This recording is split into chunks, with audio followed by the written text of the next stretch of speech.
Assalamualaikum warahmatullahi wabarakatuh. Perkenalkan, nama saya Febriansyah dengan NIM A23121026 dari kelas A Pendidikan Matematika. Video ini saya buat untuk memenuhi tugas pada mata kuliah Bahasa Indonesia oleh dosen pengampu Ibu Ade Nurul Izati GY SPD MPD. Pada materi kali ini saya akan membahas mengenai kedudukan bahasa Indonesia, yakni sebagai bahasa nasional dan bahasa negara.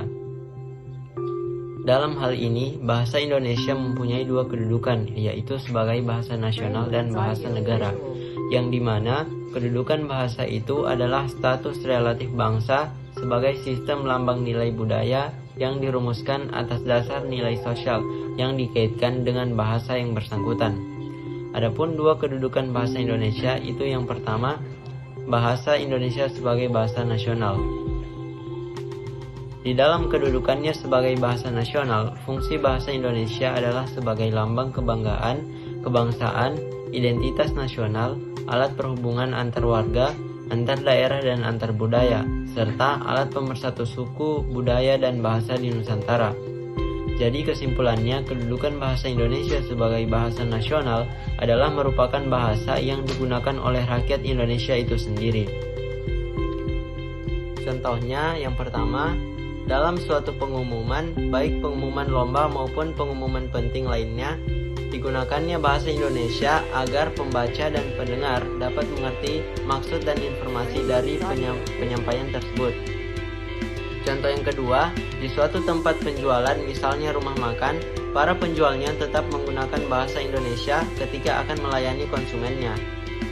Materi yang kedua, bahasa Indonesia sebagai bahasa negara. Bahasa negara merupakan bahasa yang diakui secara hukum sebagai bahasa yang digunakan di suatu daerah. Dalam kedudukannya sebagai bahasa negara, fungsi bahasa Indonesia adalah sebagai bahasa resmi kenegaraan, bahasa pengantar pendidikan, alat perhubungan tingkat nasional, dan alat pengembangan kebudayaan dan ilmu pengetahuan serta teknologi.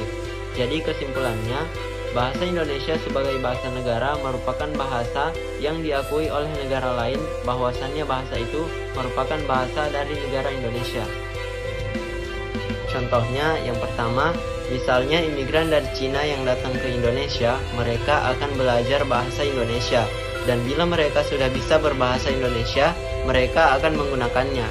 Contoh yang kedua, misalnya negara yang menjadikan bahasa Indonesia sebagai salah satu mata pelajarannya di sekolah, salah satunya ialah negara Vietnam dan Australia, di mana mereka mempelajari bahasa Indonesia dan akan mengetahui bahwa bahasa itu adalah ciri khas atau merupakan bahasa negara dari negara Indonesia.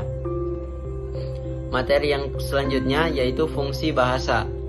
Fungsi utama bahasa adalah sebagai alat berinteraksi dengan manusia, alat untuk berpikir, serta menyalurkan arti kepercayaan di masyarakat.